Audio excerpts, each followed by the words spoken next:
Hey there. Just wanted to quick pop in before the start of the episode to say that this is our biggest episode ever in terms of the number of people we have on, and unfortunately, because of that, the audio quality isn't nearly as good as we normally strive for here on Binging Barbie. You can still hear everything important. There is some audio dropping out, but we had some really insightful guests on it. I hope you'll still listen. It does get better as the episode goes along. So yeah, hope you enjoy.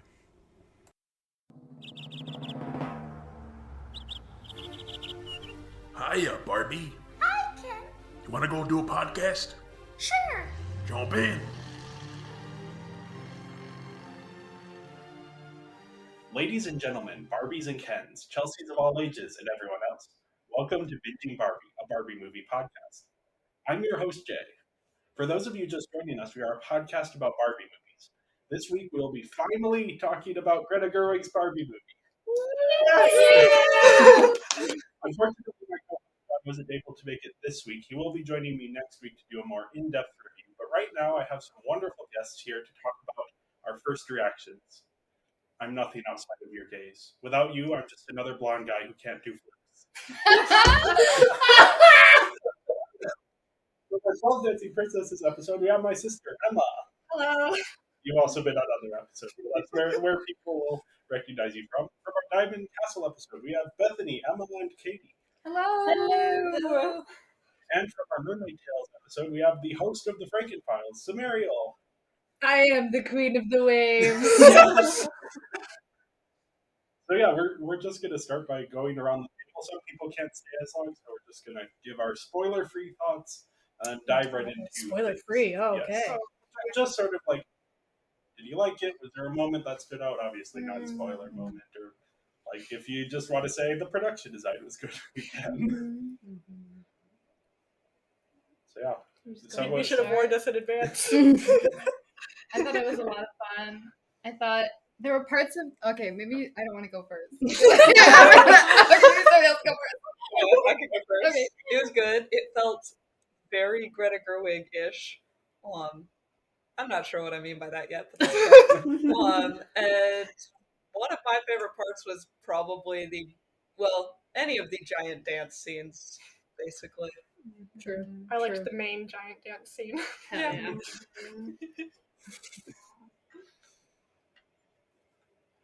yeah, really, really good movie, I think. Oh yeah. To give just a few sort of introductory notes, this is directed by Greta Gerwig, her fourth film as a director, and written by Gerwig and her partner Noah Baumbach, with cinematography by Rodrigo Prieto, set design by Sarah Greenwood, costume design by Jacqueline Duran, and music by Mark Ronson and Andrew Wyatt. There's some original music in here. It's kind of a musical, but not quite.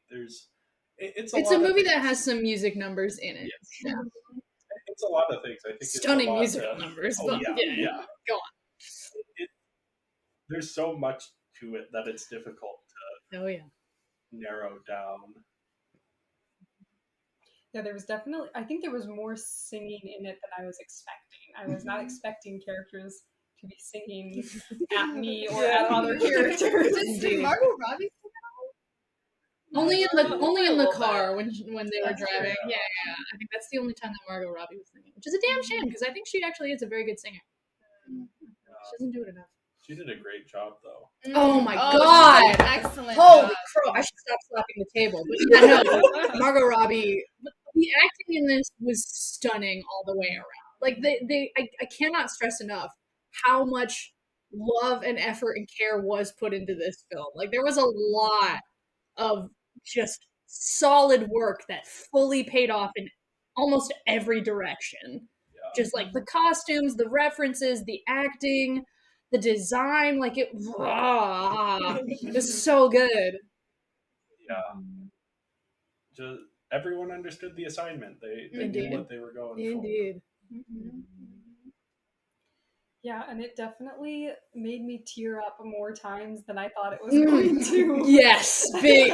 Yes, absolutely. for. Both sad or like emotional moments and also laughter. Mhm. Like, it's a funny movie. Oh, yeah. It's so funny. It- yeah. It is an emotional roller coaster of a movie, but it surprisingly, it does ask you to contemplate some heavier things than you might expect from a Barbie movie.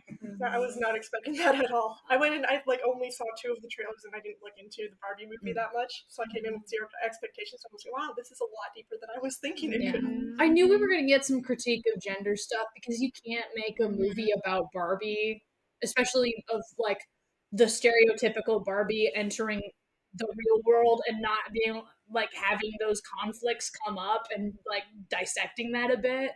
You just can't because it's like we've had Barbie for so long. There are 1,000 mom think pieces about Barbie. Like that's gonna get addressed. It has to be.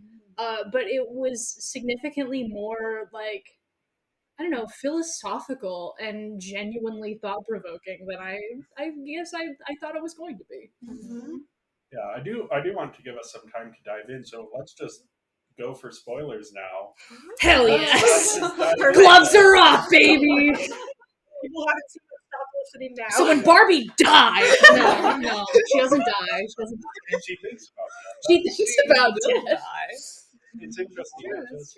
I just recently rewatched White Noise, which is Noah Baumbach's most recent movie starring Greta Gerwig.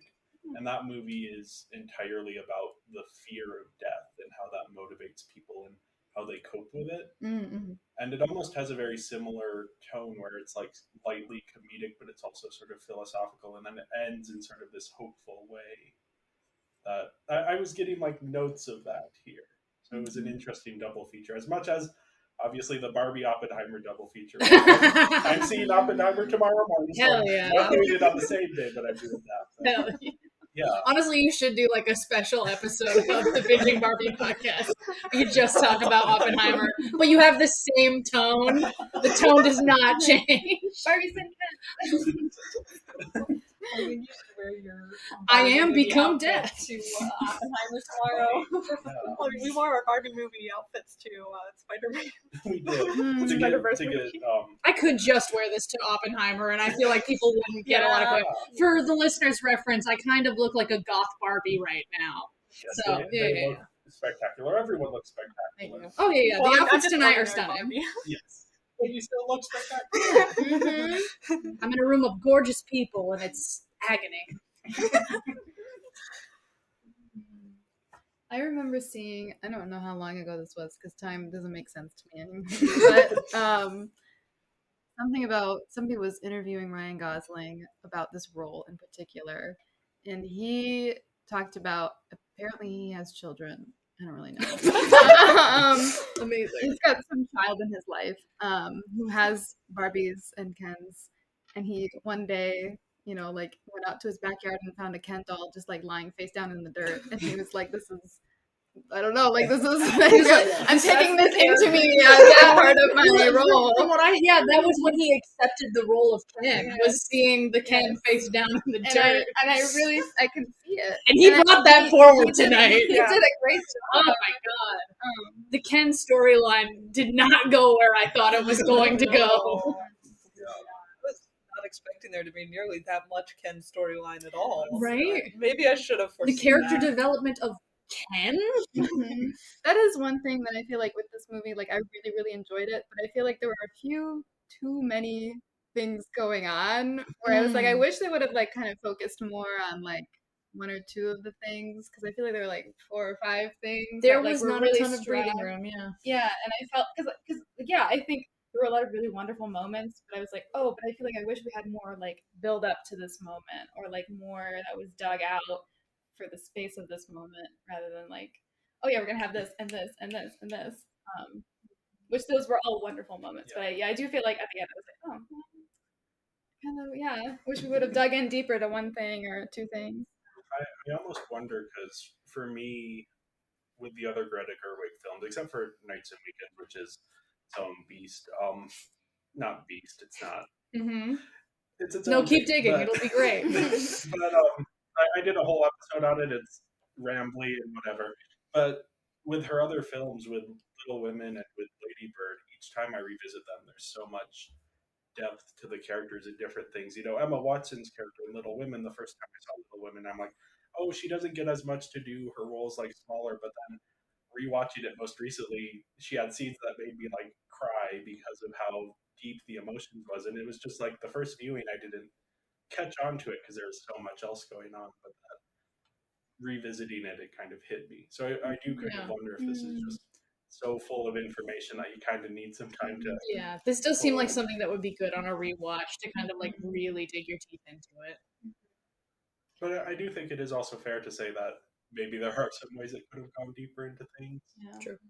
I felt like a lot of what it was saying, it did say really explicitly. Yes. Very explicit. Oh my god, when yeah. Barbie was like, "You are not your girlfriend," I was like, "Oh, there's so many dudes I want to shake and just say that in their face." I was like, "Oh my god!" Like the way they like talked about identity and like the way they were like, it made me like feral with how like they were very explicit with it, and so it wasn't like subtle. But you know what? It's Barbie. She's not exactly known for subtlety.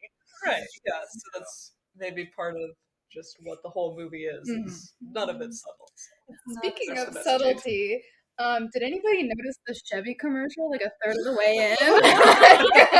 Oh, just with like him talking about the car that he No, like the car chase scene. Oh, yes. Were they all Chevy cars? Like, look at it go over the terrain. I am illiterate in cars, so No, I just felt like it just looked like fair enough. Like, and sometimes like the Chanel placement. Yeah. Thank you, Chanel, for sponsoring this movie. I did, That's what yeah. Yeah. Yeah, the Birkenstock one, but definitely what was she when Barbie went and like pretended to be in love with Ken? That was that. Yeah. I was like, oh, that's a lot of brands that she's currently wearing. That's very explicit, and I wondered if that was like a part of the Kenland transformation of if like capitalism became a part of Barbieland due to the infection of patriarchy. Oh, honey, it was that already Ken there. brought in. Yeah, fair enough. There is some discussion that I've been seeing about because there are a lot of really cool, lovely philosophical things that this movie did. Gender, rather than this was still a movie about Barbie. dolls. They do still want you to buy their plastic. So, that is a thing to keep in mind. But this is still a really good movie, and did I really, really enjoy it? Also, yes. Yeah, how much money do you think they're gonna make off of the "I am Kenough"? Oh my god! I thought that was really cool. I heard like 3 people around me being like, I want that sweatshirt, I want that sweatshirt. I'm like, they probably did that specifically to sell that sweatshirt. Our audience to like sidetrack to that was so good. Yeah, it was Like great. when they clapped after America speech, that was like because I'd heard so many reviews about she has this big speech and it's really preachy and it's really clunky, but then watching it I'm like, no, this is like she's going for it and she's saying these truths, and then everyone in the audience clapped, and I'm like, okay, it is coming across well to the audience. She's I saying the felt it quiet was a part out little bit loud. clunky. I did think Yes. too. I was like, wow, she just But, like yeah. said it all. Yes.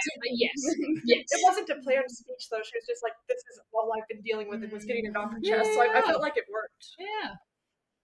Everyone has so I guess for context, there's a bit where like, we're towards the end where Barbie's having an existential crisis about everything, and America Ferrera is like, yeah, it's really freaking difficult to be a woman. Like everything is so like counterproductive, counterintuitive. Like you are just a whole contradiction, and starts listing these various contradictions that women have to live into.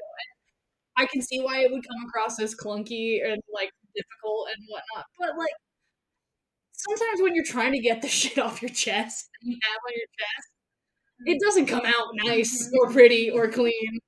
And there were a lot of there were some very goofy moments with that particular character. Like when they went into the car chase and it's suddenly like, all right, time for some extreme driving from this suburban mom. Apparently, it's like, oh no, she's down bad for saving Barbie. Okay, why question? I really enjoyed the I mean, I guess we are doing spoilers, right? Yeah. So like just the reveal that it's the mom who's like having, you know, the existential issues. Oh yeah. Yeah, I thought that was because I think it's I don't know. Yeah, I think it works well with the audience of the it really movie does. too. Yeah. Because it's Yeah. the older audience. And I like the implication that like her daughter is kind of like beyond Yeah, Barbie. exactly. That her daughter like has plenty of things that she has to deal with, but she doesn't have to deal with like the issues. I don't know, maybe that her mom got related to Barbie and doesn't have to work through that specifically. She just gets to like do her own thing and deal with all of her own teenage stuff. Yeah, I was surprised that character didn't have a more prominent role, but I think it really worked for me as an adult, and I'm approaching this from a very different angle than I think a lot of the people on this table are, as someone who was sort of raised in like this masculinized way and taught to be very masculine. Oh, so you were all about horses growing up. As we learned, masculinity is horses.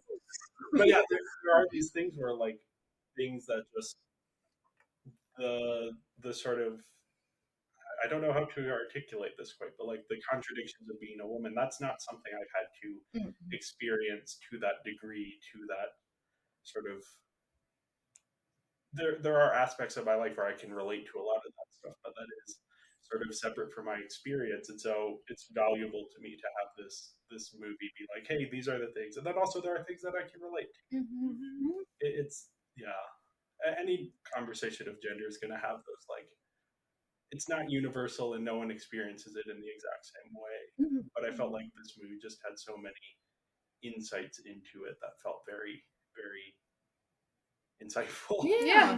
Totally. Well, and I liked how it played both for femininity but also masculinity, where like Barbie does have that moment with Ken at the end where she like just tries to speak to him about, because he was going through some shit too, and that was where all that was coming from, was like his lack of identity and putting all of his identity in masculinity and turning, you know, the Barbie into this like horrific Joe Rogan universe. Don't play guitar at your date. I've been on that date and it's the worst. It's real bad. Don't do it.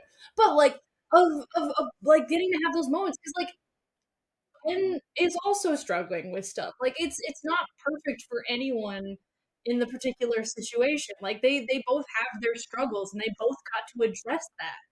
And I liked that, because often when you do like the feminist critique of something, it'll usually, for a while, there's definitely been a lot of like, men bad. It's like, well, there's some grace here. Like, not to be the not all men person at the table, but like, come on, let's talk about, okay, why all men then? Let's talk about that. And we did get a little bit of that, and I really enjoyed that.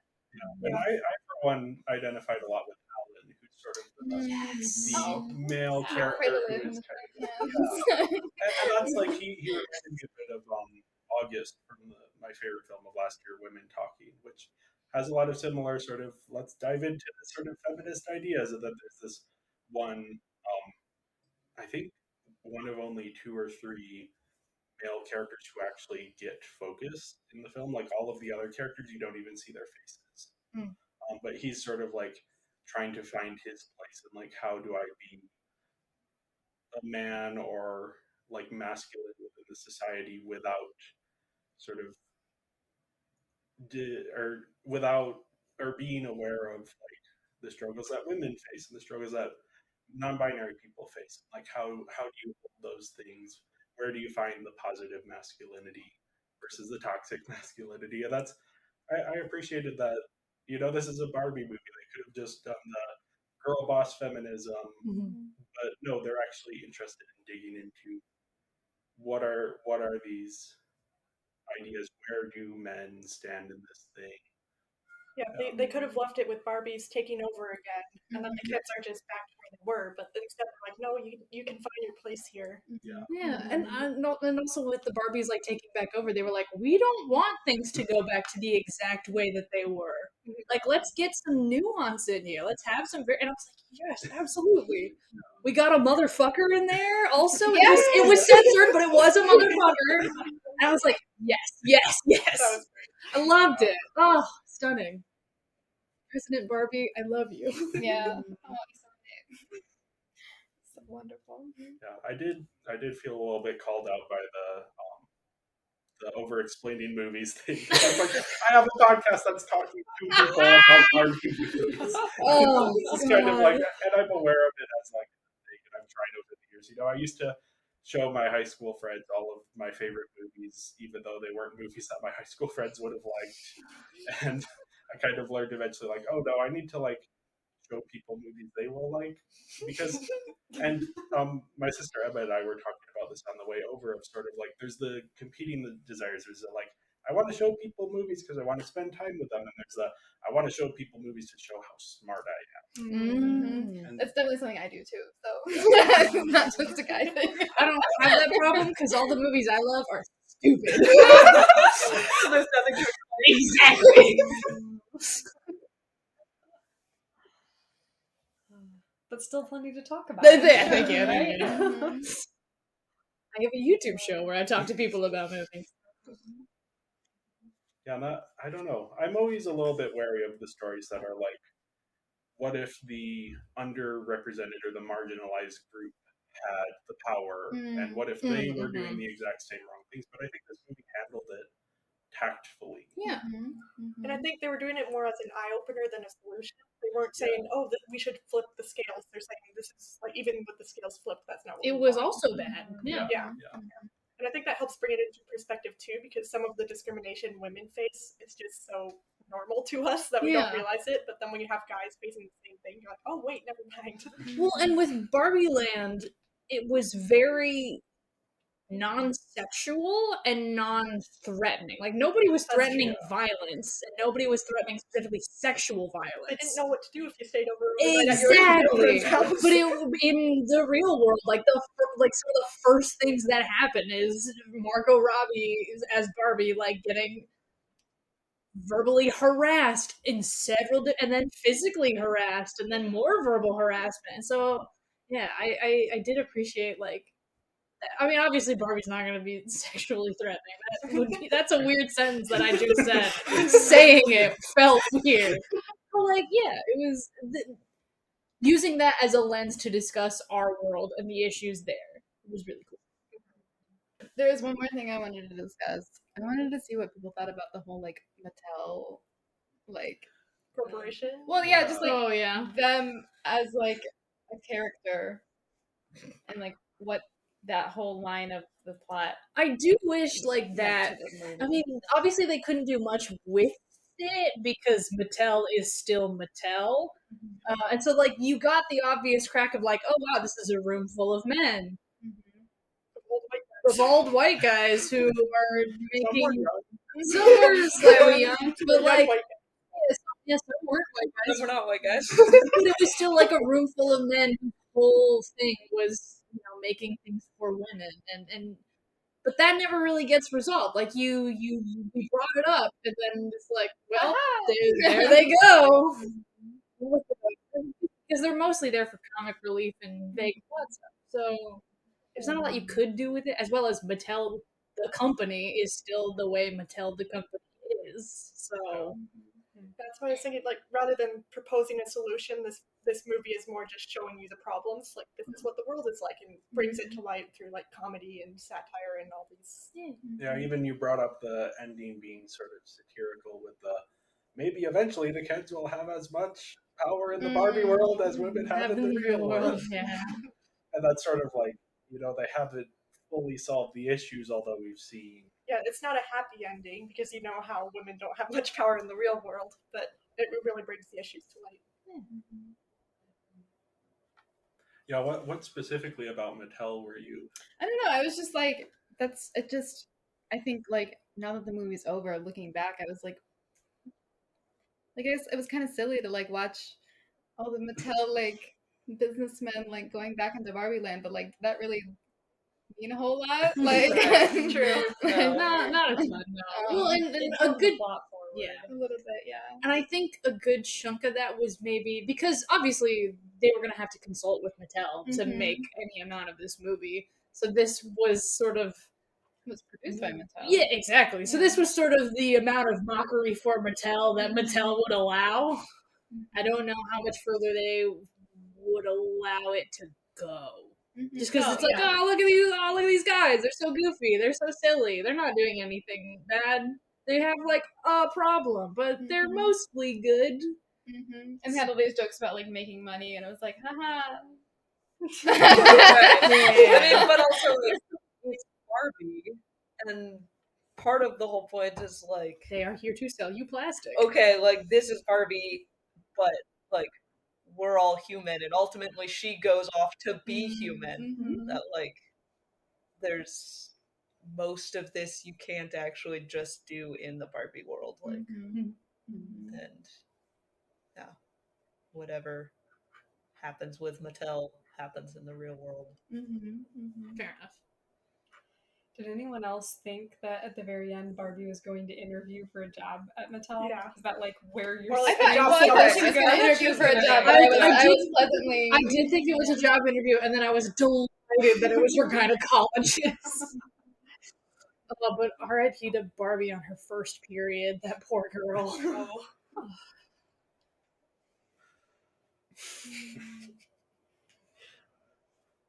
Period if cramp anyone- Barbie. Oh yeah, shout out to Depression Barbie. That was a very funny bit. I feel like that was probably a moment that it's funny in the theater, but also like not as confusing as if you're watching it like stream on a streaming service at a later date, and you're like, wait, why is there an ad coming up on my Yes, movie? yes, yep. In the theater, I still had a brief moment of being like, Well, you thought it was an ad? Yeah, that's fair. For a That's split fair. second, they should have put the timing of how much longer is left in the ad. Yeah. That would have been great. Skip ad in 2 seconds. I'm watching the Pride and Prejudice. Yeah, right? Oh my god. They would have had to get the rights to Pride and Prejudice to have that like 4-second clip in there. I was like, oh yeah. Perfect use of time. Theater. Oh, howling. Love it. I just keep thinking about at one point Barbie's after her feet go flat and then she's wearing her high heels, she's like, man, if my feet were normally shaped like this, I would never wear shoes like this. Yeah. And I was sitting there in the high heels that Yup. I own thinking, yep, I am only in these shoes because I am going to the Barbie movie. Yeah. Shout out to me having to text Jay to let me in the back door because I didn't want to walk around the building in my massive heels to get to the front door. But like, it's Barbie. That's an excuse to dress up. Exactly. Absolutely. Yeah. And I mean, what do you want to say? I do appreciate the way that like Barbie, as sort of the nebulous entity that Barbie is, like it is plastic salesmanship, but also I do feel like there are some really cool things about Barbie where they want you to like celebrate small special things. Like as a kid, getting a Barbie was always the best.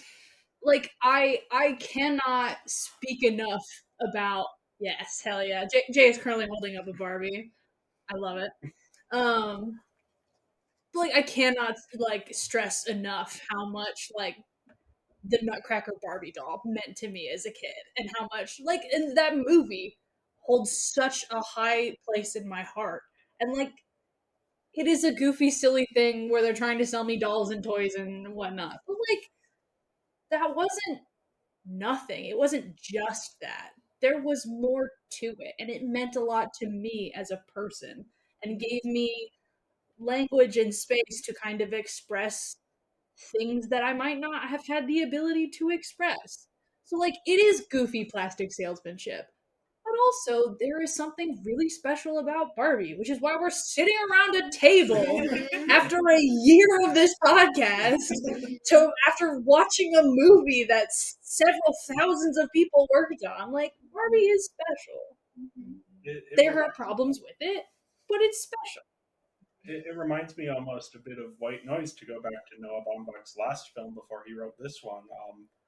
The ending of that, well, during the film, they posit that the supermarket is kind of this liminal space between life and death, this sort of spiritually resetting place where you just go there and you're surrounded by the colors and there's the noise and everything, and it just like the consumerism resets your brain. And it ends with the characters having sort of confronted their fears of death going to the supermarket, and there's this big beautiful dance number, almost like this idea of like you have the consumerism as this sort of like wasteful thing, but then also as this like a way of coping with the dark things in society, and like holding these two things, and how do you contend with both of these things. So I think, Sam, what you're saying about this film sort of also kind of dealing with that, of like how something can be the paradox of it, which I think is what this movie was a lot about, of holding internalized paradoxes and trying to do your best with things that don't have perfect answers. Yeah. And also it's Barbie. Yeah, it's also fun. Like, yeah. It's also covered in sparkles and pink glitter. Yeah, that's my one criticism of White Noise, is it's a difficult movie to get into. This feels so much more accessible, and it's dealing with a lot of different ideas, but I don't know. The more I think about it and talk through it, the more I'm like, oh yeah, these two are like companion pieces in an interesting way. I think I want to watch that now. Yeah, I've never heard of this movie. It's on Netflix, starring Greta Gerwig and Adam Driver. Oh boy. Who actually, they both got, they have starred in Noah Baumbach films together before, so it's a bit of a, Adam Driver got his start in Noah Baumbach films. Meryl Streep and Noah Baumbach? Yes. Oh, Adam Driver. He's a good actor, it's just his face. Always throws me for a loop. I have to prepare myself to see Adam Driver. Anyways, you were about to say something. What was I going to say? Oh, just, I think my final note is just, I really thought it was really fun, and the logic of the Barbie universe that they kind of like put in this movie, of like how the Barbies move around in Barbie space and like how they interact with each other. I thought that was really well executed and hilarious. So top notch. Good job. Yeah, definitely. I greatly enjoyed the entire movie, but I also feel like because I wasn't allowed to play with Barbies growing up, like I just don't have that experience. And so I feel like there were so many references to different Barbies. So many. And like I was like, I think that's a reference. Like I'm sure that's an old, that's an actual Barbie. This is an actual outfit, whatever. The way this, like the ambulance, like folds out to be a little, portable hospital thing. Like all of this is Barbie stuff. I'm sure. I don't have experience with this, but it's delightful to see it. So yeah. Shout out to Magic Earring Ken, who I said, if he is not in this movie, I'm going to riot. And then he was in the movie, and I was the happiest kid alive, because not only was he in the movie, but they acknowledged that he's very clearly gay. Magic Earring Ken, is like the best-selling Barbie ever, because he was purchased by gay men, because he is like, that's me. He's wearing like this ear, and he's got this like ring, and he's wearing this like mesh shirt, because they were like, we need something to sell to like men. What are cool men things? And they went to like gay clubs to find out what men were wearing, and it was mesh shirts. He was in the movie, and I was so happy. And Sugar's daddy. And they're together. And yeah, I was actually a little surprised about the lack of queer shit in that movie. I know. I wanted to see lesbian Barbie. Where's my lesbian Who Barbie? didn't have just Barbies and like needed to play out a romance between your Barbies? I mean, clack them together like Barbie dolls is a euphemism to talk about, like, I don't know what relationships is, but something like this. And I'm like, listen, when you're a queer kid, you gotta do something. I don't think I had a Ken doll. In fact, Really? No, I do not think I had a Ken doll. I only had Barbies. I feel like we had at least 2 or 3 of them. I had King Dominic from Princess and the Pauper. I don't know if he counts as a Ken. I had him. Kind of.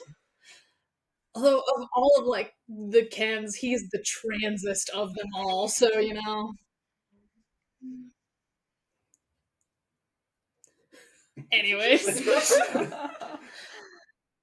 Was it is it Lizzo who's singing that like Barbie song at the beginning? yes, that was incredible. The narrating Barbie that was song. wonderful. Oh, Thank you, Lizzo. stunning. Thank you, Lizzo, for everything. Yeah, the fact that they've lived in that world and haven't figured out how to call each other by a name other than Barbie. Why do you need to? They know what Barbie you're talking about. Yeah, that is something I thought was interesting to have. Because in Dreamhouse Adventures, it's just one Barbie who does all of those jobs. But here Yes. it's a bunch of different Barbies, which I think makes sense for something that's trying to be like a little more tied to realism than Yeah. Dreamhouse Adventures. But yeah. Well, and like Barbie's sort of like issue was like, I don't have anything special about me. Yeah. She is just stereotypical Barbie, which I was like, that's probably a good way to go. I mean, she is still Margot Robbie levels hot. Shout out to the little bit was like, editors, Margot Robbie is too attractive to be making claims of now I'm ugly, like I'm not beautiful anymore or whatever. So I was like, nice. But like, yeah, she, she's not. She's not a physicist. She's not Jesus Barbie. Did she walk on water? She did. She did walk on water in the opening. Which actually, one of the things I wanted to talk about was the vampiric narrative in this movie.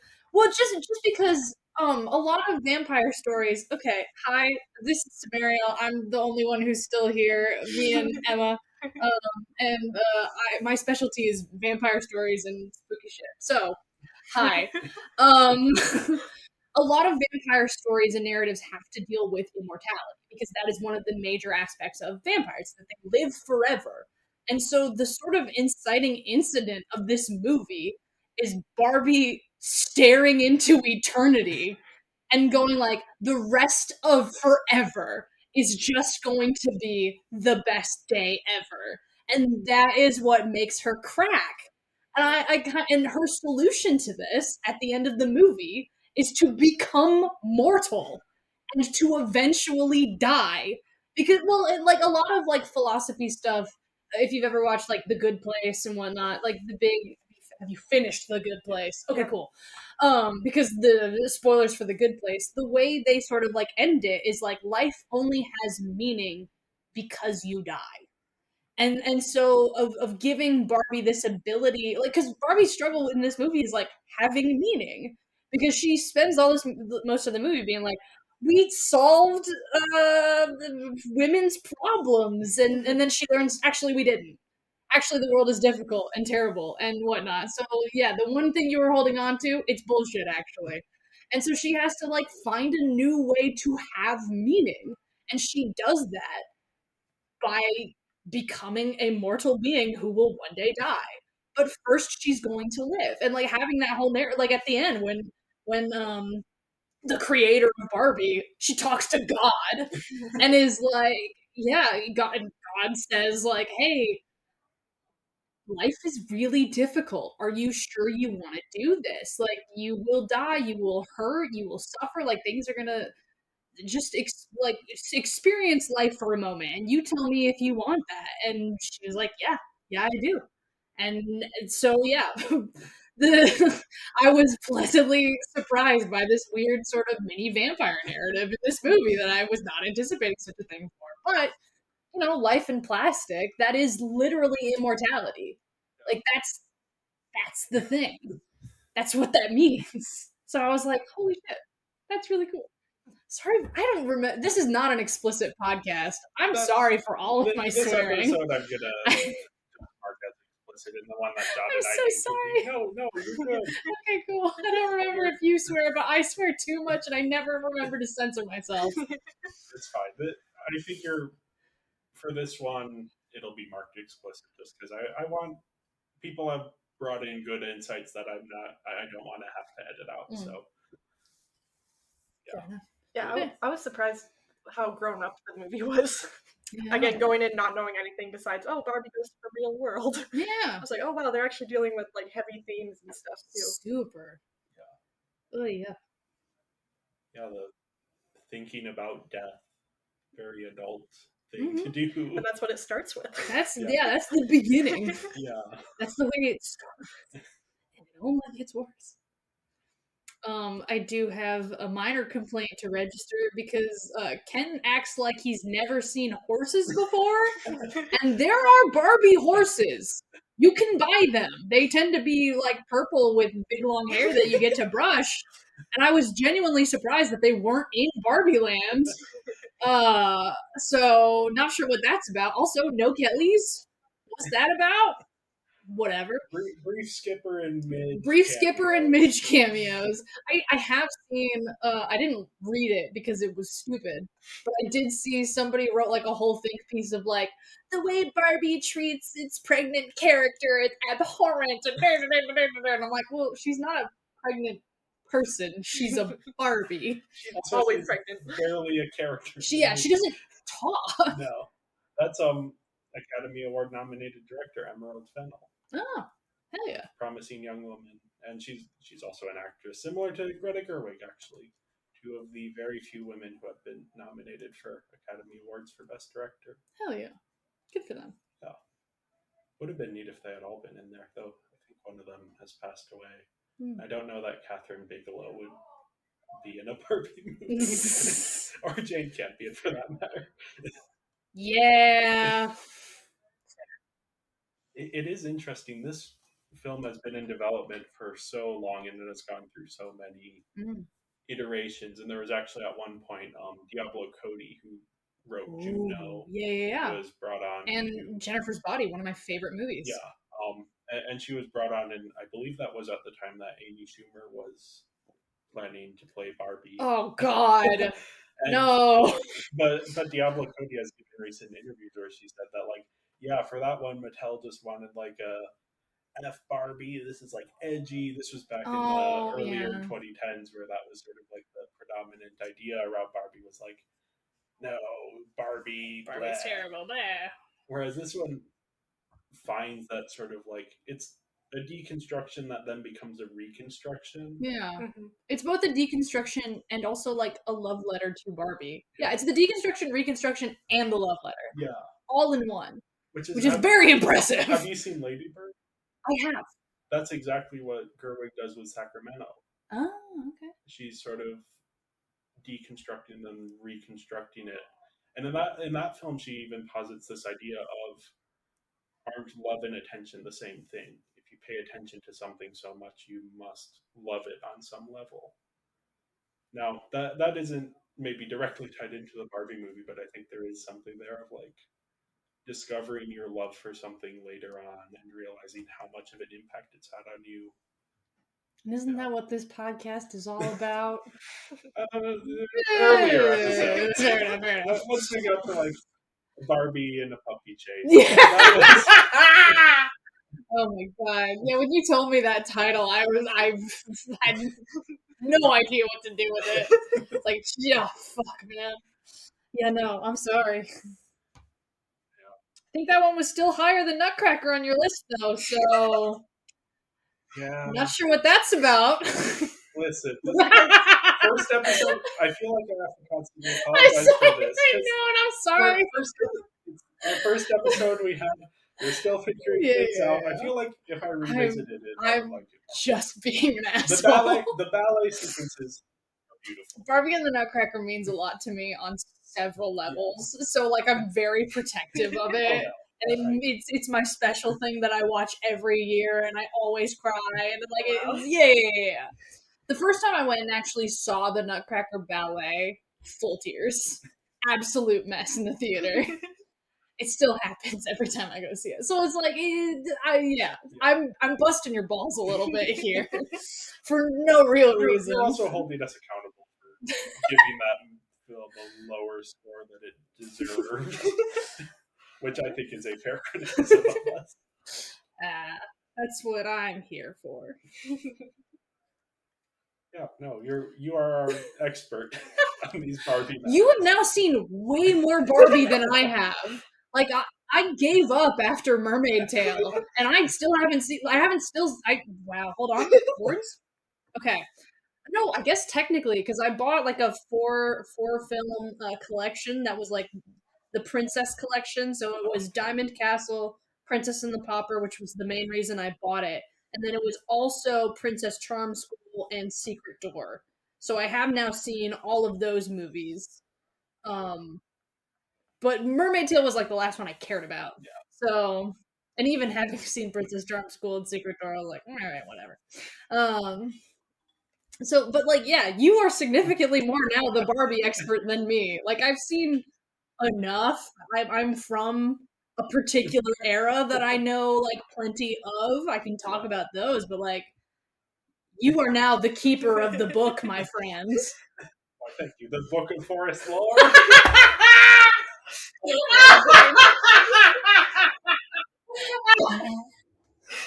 Stunning.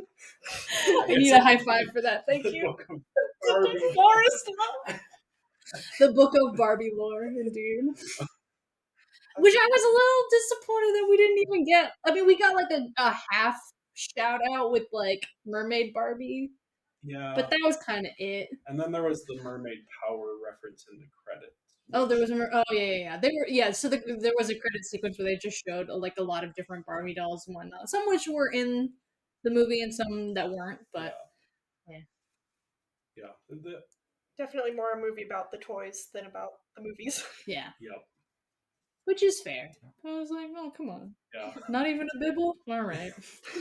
We can do it. We can even do without bibble. That's fair. I should have picked something better than bibble. But, a little shout out. Nutcracker Ballerina Barbie, maybe something. I mean, maybe in 20 years when sort of our generation that grew up on those early Barbie movies become sort of the filmmakers and the prominent enough people to be making a Barbie movie, maybe then we'll get something that's reckoning with those animated movies. That being said, I do not think this film needs a sequel. Oh, no. I don't want this film to have a sequel. I think it's done everything that it needs to do, and I would. We exist in a world of reboots and sequels, and I don't want that for this film. I think this film did an amazing job. It said what it wanted to say. I don't want any more of it. Please don't make Barbie go back. Yeah. Just let it breathe. It's refreshing. Mm-hmm. There are characters that I would want to see more of, but I don't need that. And I think part of, because I'm a lapsed fanboy of like the Star Wars. I still like Star Wars, but like I used to be more of that. Like I want sequels, I want more, and now I've just kind of been learning like, oh no, I don't actually want more because more is just like I want the 8-episode miniseries on this side character that I want the 10 people really love. Yeah. I want the 6-episode Obi-Wan Kenobi series, and then I watched the first episode and I'm like, nah, I don't. I think I'll just skip the rest of this. I have sort of moved away from that. So yeah, I think even though there are things where I'm like, oh, I wish they had just like a little more here, a little more of this character, that moment. Wish they could dive in, but no, I need to be content with the very, very, very excellent film that we got, rather than chasing a sequel that will never be as good. 10-episode miniseries on President Barbie. No, 10-episode miniseries on Alan. That's who it would be about. Let's be real here. Yeah. I feel like that would be kind of fun, just a spin-off series of Alan living his life.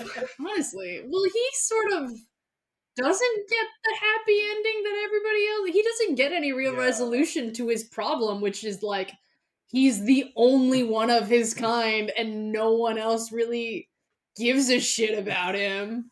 He's just also there. He's Ken's buddy, ? But like what does that mean? What does that mean? Yeah, right? He was so ready to leave Barbieland. Maybe he has his own arc similar to Margot Robbie's arc. Maybe Alan. Well, he did say Allens have left Barbieland before to become NSYNC, which I was hooting. That was a good joke. I liked it. All of NSYNC, even that one. Oh. There were some really good. There references. were some great I know singers. John is gonna. I don't know how he's gonna react, but he's gonna he's gonna react somehow to the Zack Snyder's Justice League. Oh my reference. god. Yes. That, It was still bad. I don't know why people thought it was going to suddenly be a good movie. you see, I'll stick up for it a little bit in that it was better than... It was better. And better even than Batman v Superman, though. Sure. So much longer. That bar is not terribly high. No. Why did the Icelandic women sing about Aquaman while he took his sweater off? We didn't. We need don't. that scene. It's not important. I haven't actually seen that movie in what? Don't worry about it. No. It's not important. No. They have the right take on it in this movie, which is you should not care about. Oh my god. John is gonna hate me for saying that. Listen.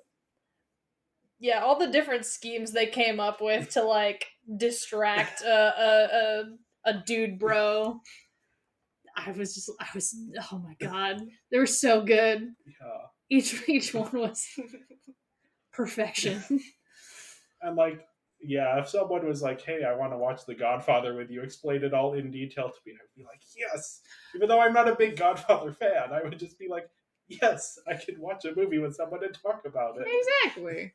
Which I guess is different than what the movie is calling out, but Indeed. I don't know. There's still, I have had to learn to be less of a mansplainer because I have those tendencies to over-explain. It happens. Yeah. There was a joke. I might cut this out because I think it's superfluous, but where does a mansplainer get his water? Oh, well, actually. Yes. Yeah. I love that one. That's a good one. I was thinking of that with those. No, during that whole bit. Yeah, that's good. Yeah. That's a good. Oh, yeah, no, that whole bit where they were like deprogramming the Barbies. Yeah. Like, I love being an object. Oh, my sister Sarah, though, had a really good idea. She said she was expecting the camera Barbie to video record, who was it? The girl who America was giving... Ferrera's character. To video record her, and then they could have two people deconverting everyone at the same time. That's fair.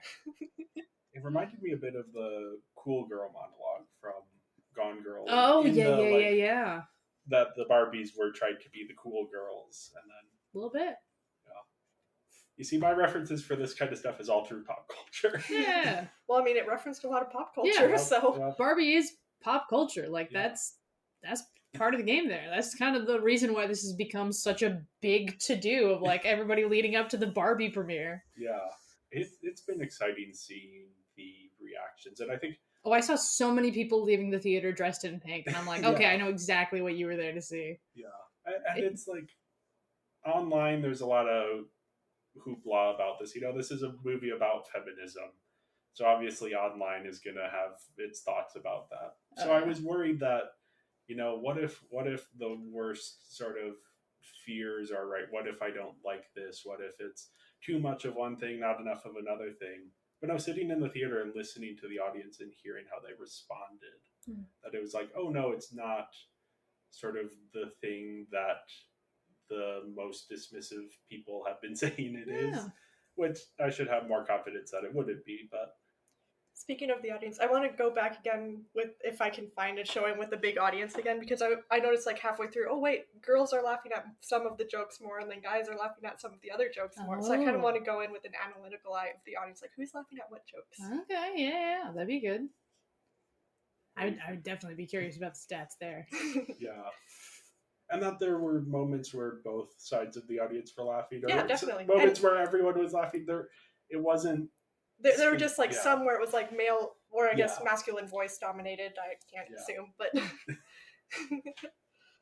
the different experiences and what resonates. And yeah, I thought it was interesting to ponder.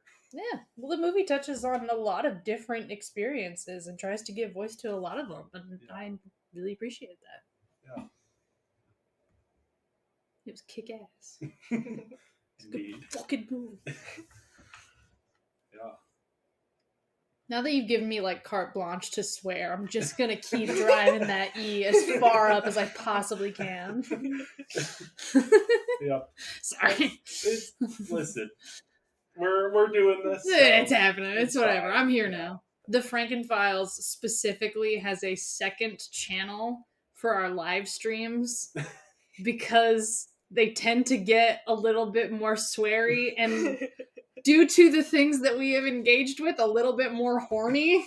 So we try to keep that off of the main channel.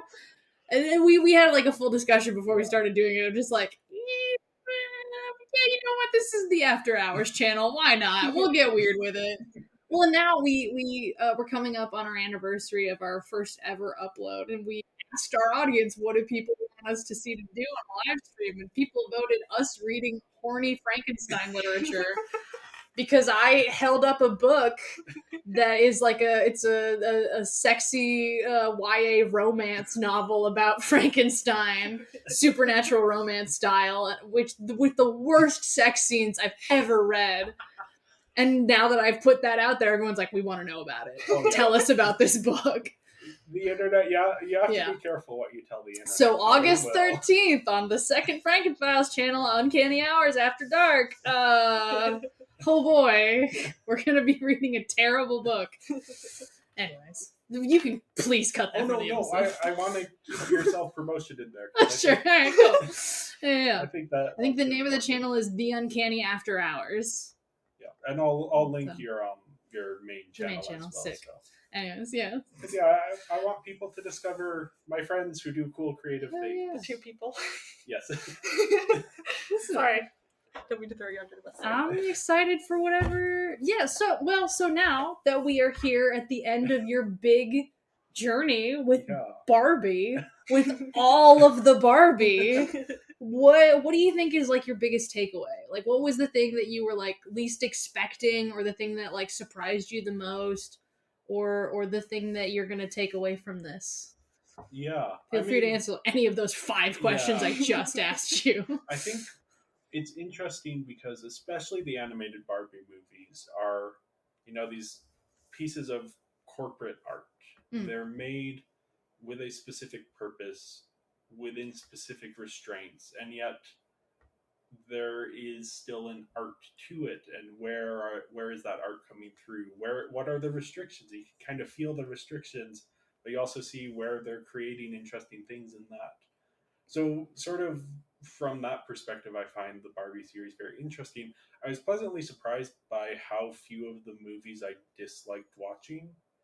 Like, a majority of the Barbie movies, if you never see them, no problem. If you never see Barbie and her sisters in a great puppy adventure, it's fine. If you do watch it, though, it has a really interesting sort of exploration of the downfall of small town America, and then it also has like this third act that's a really fun Indiana Jones National Treasure riff. Love it.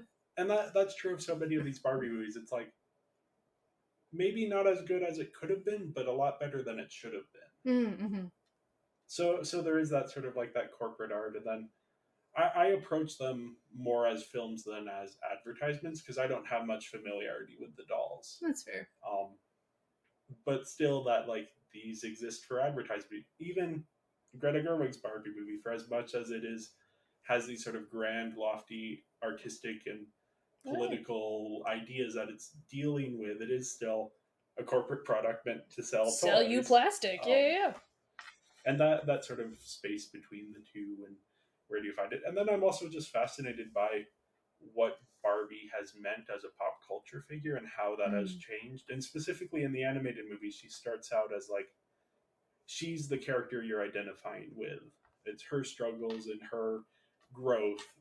But then over time it becomes, she's still often the central figure, but it's more about her as the older sister and her as this sort of like comforting presence, and how that changed. And I'm not entirely sure why that shift happened, but sort of how that changes and how permanent it has been up until this point, and then who knows what the next animated Barbie movie will be. That is what I am most curious about. Yeah. Because obviously they're still going to keep making these. They're not going to stop making Barbie movies.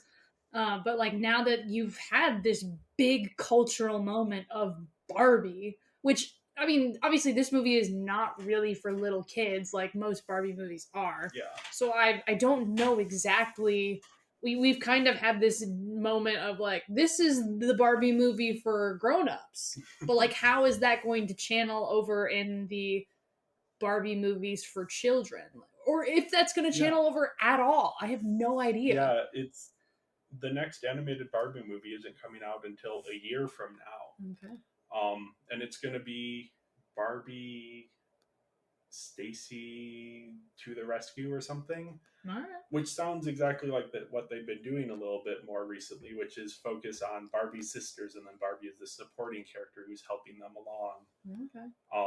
Which is exactly what they've been doing. But I'm wondering, as you brought up, like, how is this live action movie going to change things at all?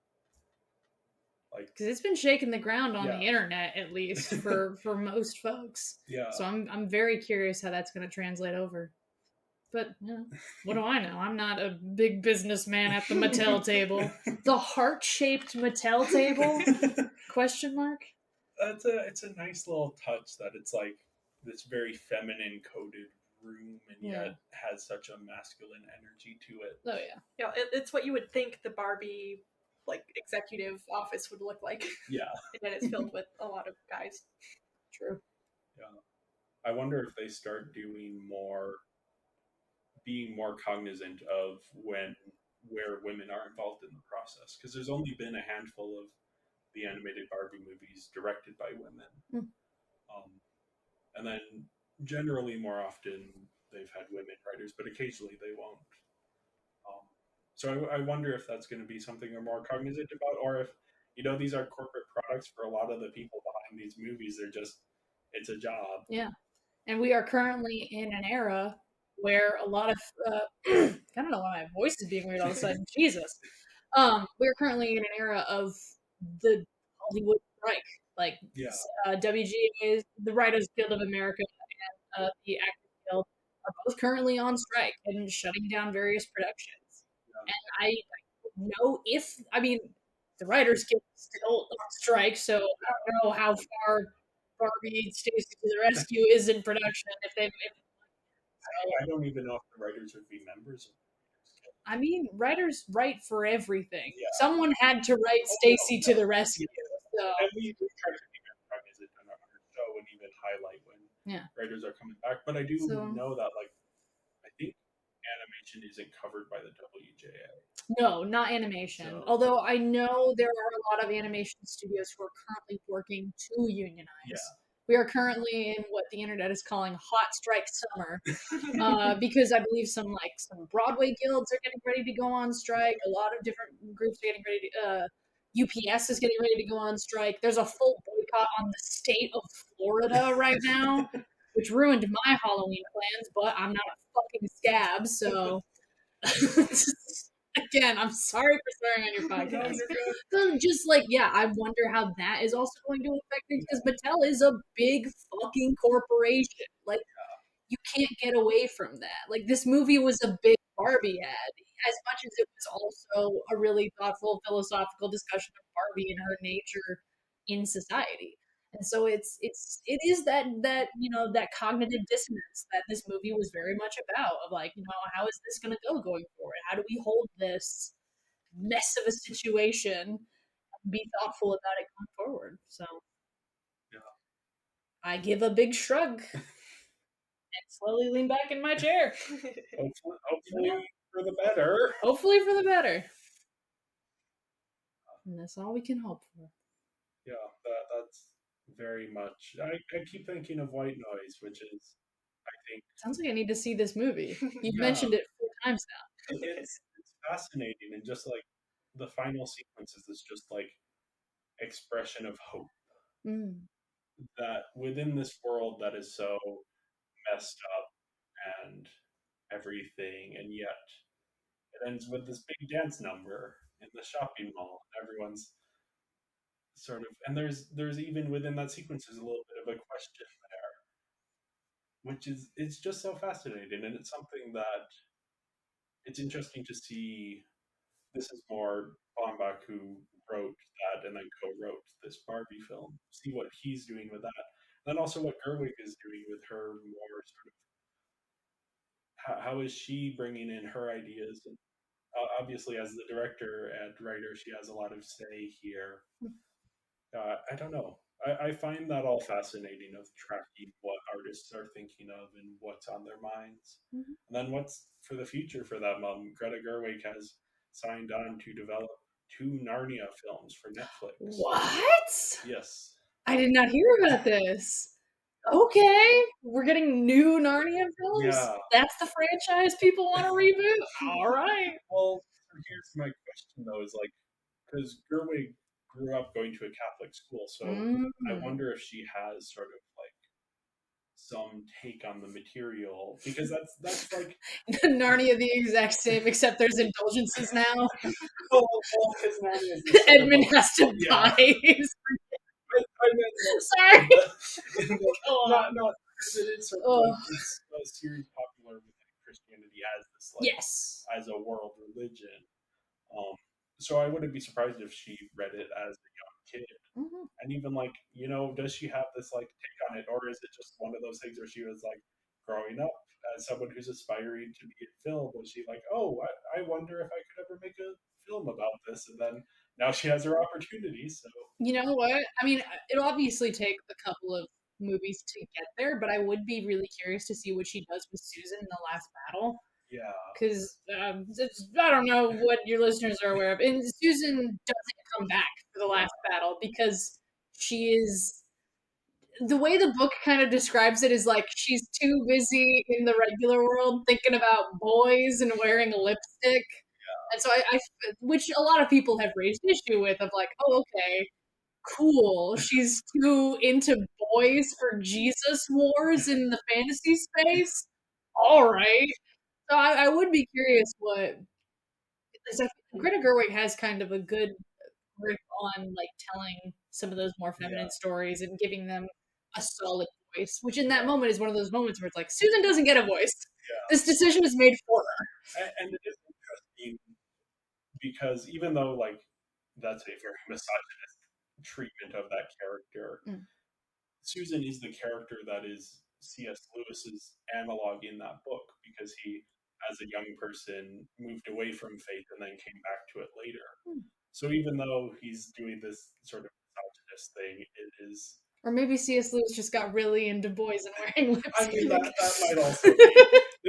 He's an interesting figure. I took a class on Narnia in college. I need you to know that now I'm just sitting here trying to think of C.S. Lewis themed drag names. And I'm not the having. Lion, the Witch, and the Wardrobe. I suppose Mrs. Beaver is still a pretty good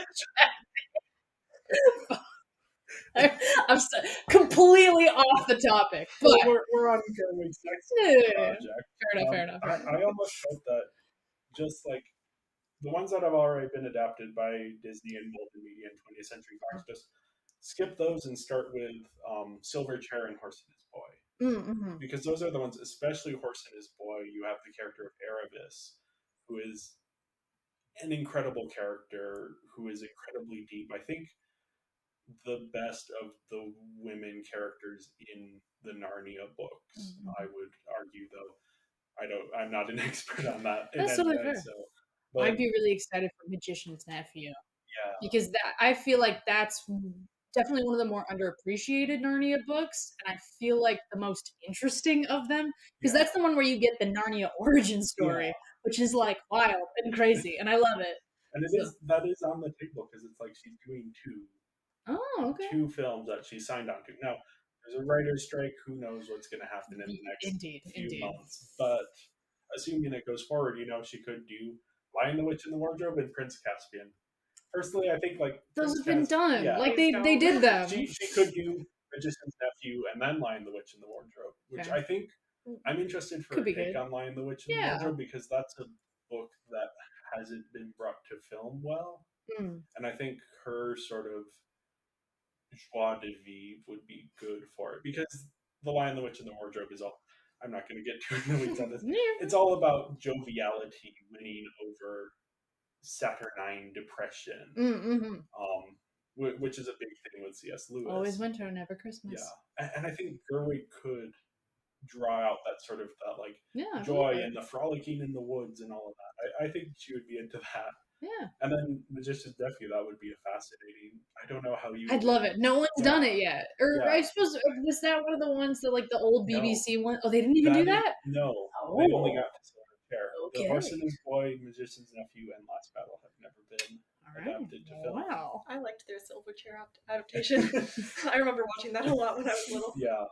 I just remember the fucking beavers from the Lion, the Witch, and the Wardrobe, where they're just like people. That, which also suffers from the same guy syndrome, the thing I was explaining before we started recording, where it's just like a guy in a very big suit, and I'm like, that's a man.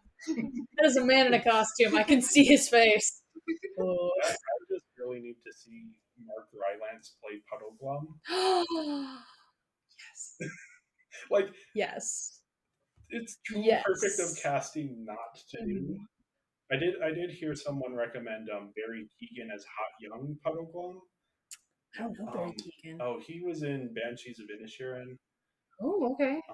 He's Mark Rylance but young. Oh, okay, fair enough. Yeah. And with a face that's like, he can play like the one of those faces where you're not sure if he's like a sad lost puppy or a psychopath. Yes, I am familiar. Connoisseur of horror, I am very familiar with that face. Yeah, fascinating young actor. He would make a good Puddle Glum. I need Mark Rylance as Puddle Glum. Oh yeah. And I hope that for you. I want to dream that into existence for you. Yeah, I don't know. You deserve it. I don't know if she's going. All I know is that she's doing 2 Narnia movies. Hell yeah. We don't know anything about that, but. So tune into the next podcast that Jay does. No, I was doing Narnia podcast. I took a class on it, so. Hell yeah. It's an odd series that has so much going on.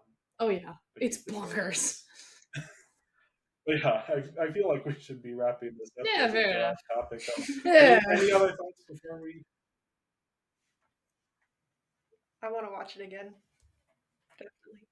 That final scene in the sort of God space where Barbie talks to Ruth, the inventor of Barbie, I think was really, really good. I didn't cry, but I thought I was gonna. Just the idea of someone with the perfect life and the perfect existence in a perfect world would still choose humanity over that. There's something spiritual. Always gets me with that. Yeah. I love that. Barbie Jesus. Barbie Jesus. Oh my God! Coming soon to shelves. Barbie Jesus.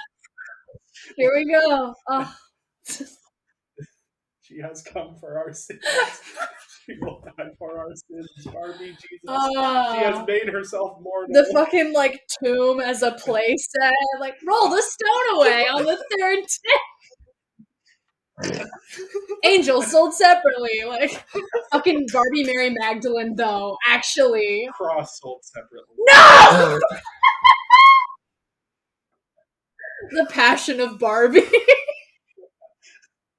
Okay.